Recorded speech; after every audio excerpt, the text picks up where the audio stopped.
Hey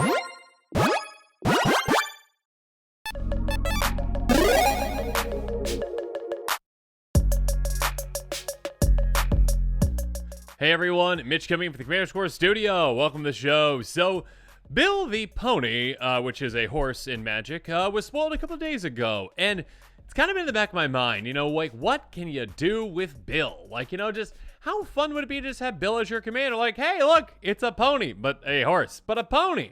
And that's just was on the back of my mind. And instead of seeing Bill now as just this awesomely cute, adorable pony, now I see it as a monster in the command zone because, well, we're going to be breaking Bill in this episode. And yeah, I thought that was clever. But yeah, also, the rest of my player group came up with some other, clever things too. They had Kill Bill, that fantastic Tarantino movie. They had Unblockabill, which is not a movie, but the entire deck would have unblockability in it and that kind of stuff. And I'm sure there's other Bill things going on right now in the chat while I'm doing this. But now we're going to focus on breaking Bill. So let's jump into it.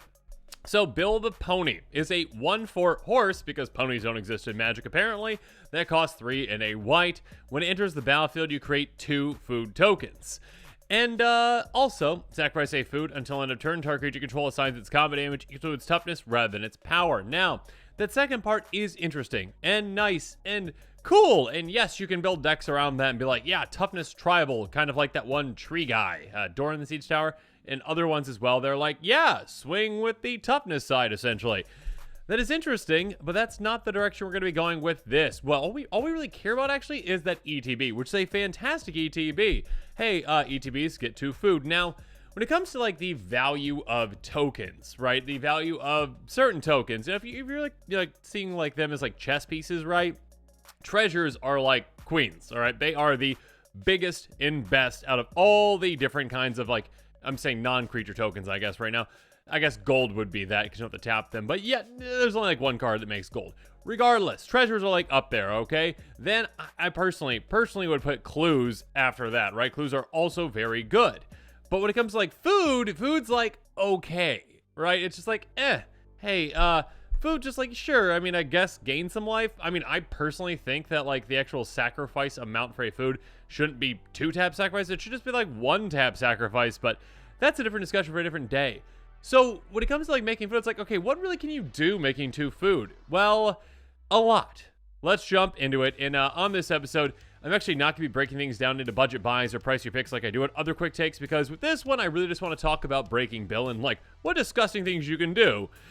So here we go. So first up, yeah, the first one is definitely, unfortunately, not a budget buy. But the first step is, well, after getting Bill in play, let's get Quark Clan Ironworks in play. Yeah, KCI is a brutal card. I think this is banned in Modern? I don't know. There was some shenanigans going on with Eggs decks. Yeah, Eggs decks are quite crazy, quite awesome. Yeah, I mean, and other people might say like, oh, well, like it's like Storm and Artifacts, and I think, yeah, that's awesome. But maybe not that awesome to play again sometimes. Regardless, sacrifice an artifact, add 2 to your mana pool. So add colorless. Basically, Ashnod's Altar, but for artifacts. So with our food, again, I don't know why our food are artifacts, but they are. Ask wizards why. I don't know. That's kind of weird, actually, now thinking about that, why they're artifacts. It's like artificial food. I guess they're artificial food. There you go. There's the joke. So you sacrifice your food, and guess what? You get 4 colorless mana. Now, what are you going to do with that? I mean, that's nice. You can, like, spend it on other spells and stuff like that. But we wouldn't be breaking Bill if we were doing that. So let me introduce you to Eldrazi Displacer, a lovely Eldrazi that's going to help our pony out. A 3/3 Eldrazi with Devoid that has paid 2 and a colorless, exile a target creature and return to the battlefield under its owner's control. Tapped. The tap part really doesn't matter. So this is just kind of a strange scenario. It's like you've got this pony that comes in and is like, here's some food. I don't know why it sounds like a ghost old man, but there you go. And so it made the food, and then it's artificial food. And then you've got like this, like, I don't know, like what is Quark Clan Ironworks? It's like an ironworks. It's like a smelting shop, kind of, essentially. So cool. Then like, oh, let's throw it in this fire. So they throw the food in the fire. And then this alien, essentially, which is the Eldrazi, is like, go away, but come back, pony. And then it does, and it comes back, and magic is weird. Basically, what you have with this combo, though, it doesn't have to make sense, right? A lot of things in Magic don't make sense. What it is, hey, ETB, make 2 food, sacrifice for mana. Then you use 3 of that mana to blink the pony, and then the pony leaves and comes right back. Now it's tapped, that does not matter. The pony fell over, okay? But you have 1 extra mana than you start off with. So then you have 2 more food on that ETB again. You do it again, and again, and again, every single time generating 1 colorless mana, 1 additional one. So, okay, in rules layers out there, yeah, I'm going to keep saying infinite, even though I know it's not technically infinite. You have to pick a number. I don't care. It's infinite, okay? So, you've got infinite colorless mana. Great. Because of that, you also have infinite life, because you're making infinite food, and you can sacrifice those. So, you can get infinite life with that too. You also have infinite food in play as well. You basically have just as many as you want of all of those numbers, except I guess the life has to be in variables of 3. So there you go, okay? Essentially, that does not win you the game. Now, if you've got infinite colorless mana, of course, there's plenty of ways to win the game from there. And yeah, you're going to be really hard to deal with regardless. So let's talk about some ways that you can win the game when you're in this situation. Again, with this incredibly monstrous pony. That there's definitely other ways I'm sure that you can combo off too. But this is, I think, the easiest way to do it. And one that, if I was building a pony deck and I had no budget for Bill, I would be breaking Bill. And this would be pretty obnoxious and fun. And yeah, I would describe to everyone exactly how this happened. The pony came, gave the artificial food, we threw it in the fire, and then this alien said, goodbye, come back, fall over. Okay. Moving on. Let's talk about the ways to take out players once you are set up in that position where you're going infinite. Here we go. Walking Ballista. Yep, this is probably the simplest and easiest way to do it. Walking Ballista is a 0/0 construct that costs XX. It enters the battlefield with X counters on it. You can also pay 4 to put a counter on it. Also, by removing a counter, deals 1 damage to any target. So, it doesn't really matter how many counters you put on it to start. I mean, you need at least 1 there, but yeah, you can just add more and more if you really want to with your infinite colorless mana. Regardless, you're going to have enough damage to take out literally anything you want to take out. Anyone's creatures, anyone's planeswalkers, and of course, their faces. So, take out all your opponents with this just giant amount of damage. Speaking of that, in a really funny old card way, use Rocket Launcher. My goodness, this card is janky. I absolutely love it. It's hilarious. It's an artifact for 4. It says pay 2. This is an old text, so just bear with me, all right? The Oracle text is slightly different. Basically, pay 2, 1 damage to any target. Rocket Launcher may not be used until it begins a turn in play on your side. And, okay, weird. If it's used, Rocket Launcher during the turn. Basically, keep paying 2 into this, deal a damage, okay? And essentially, at the end of the turn, this would be sacrificed, but you're not going to get to the end of the turn because you're just going to dump infinite amounts of mana into this to actually deal infinite damage to your opponent's faces. I mean, okay, not infinite, 40 damage to your opponent's faces, or however much life they have, right? You'll take them out with your Rocket Launcher, which will not be sacrificed because you won't even get there. There we go. Next up, Prismite.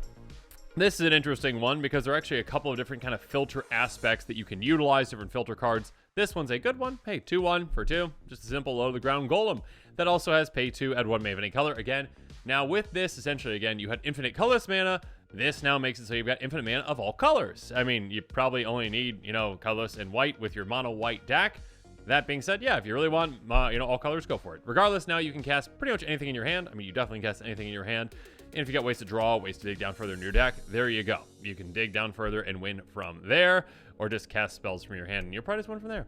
Next up, Academy Manufacturer. This one is hilarious in the way that it works with this.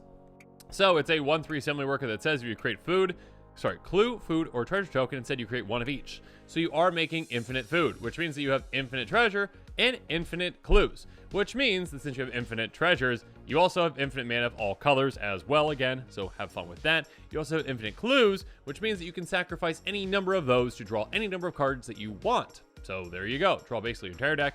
Plenty of ways to win from there, obviously. And also, you already had infinite life, too. So, have fun. I love Assembly Worker. Academy Manufacturer. It is an Assembly Worker. Academy Manufacturer, a great card. Next up, yeah, with your infinite life, you could also win with Aetherflex Reservoir. Obviously, hey, whenever you cast a spell, you gain 1 life for each card for each spell you cast this turn. That doesn't matter in this circumstance. Usually, that's, really good. But in this, it's I already have infinite life. So, yeah, that doesn't matter. Pay 50 life, it deals 50 damage to any target. Again, with this, usually the goal is okay, I got to 160, cool. Boom, boom, boom, you're all gone. With this, you can be oh, what is that, a 1/1 soldier? 50 life gone, 50 life gone, 50 life gone. You can take out, again, every single thing on the board, and then take out your opponent's planeswalkers, and then take out their faces. It doesn't matter what their life totals are at. They are gone with this, because you can pay as much life as you want. As many times you want to pay 50, you can pay 50. crazy things can happen with this pony. So yeah, there are a lot of crazy things that you can do with Bill. Again, there's a lot of different kinds of decks you can build around it. Yeah, I think it was Eddie who was joking that it would be the Kill Bill deck would be, like aristocrats, mono white aristocrats, which would be quite funny. Or Unblockable, again, utilizing that toughness. But I think I like Breaking Bill because it's just, I don't know, it's the first one I came up with. The first thought I was like, oh, that's a good name for it. Breaking Bill. I think it's funny. Anyways, I think it's just hilarious that, you can make this adorable pony into this absolute monster of a commander by taking the artificial food, throwing it into a fire, saying hi to this alien, going away, falling over, making more food. It's absolutely great. So yeah. Let me know in the comments below what your thoughts are on this. What other crazy Build-A-Pony combos do you have? What other crazy names do you have for your Build-A-Pony decks? Again, we've already got a couple of good ones. So yeah, let me know in the comments below what you think about all this.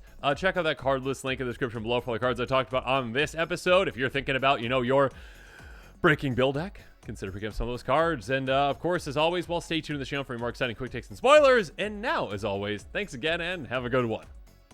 This show and episodes like this one are possible thanks to viewers like you. If you're looking for an easy way to help support this show, make sure that you like, share, and subscribe. Also, hit that bell notification icon so you don't miss any new episodes. You can also go check out our playmats and other merchandise at thecommandersquarters.com. We also have a ton of brand new t-shirt designs in stock, so make sure you check out those as well. Another easy way to support this show is with our TCG Player affiliate links. So whether you're buying a deck or individual cards, you can use this general link right here or one in the description. And the final way that you can support this show is by supporting us directly by becoming a patron. There are many benefits to being a patron, and I truly couldn't do this without all of their support.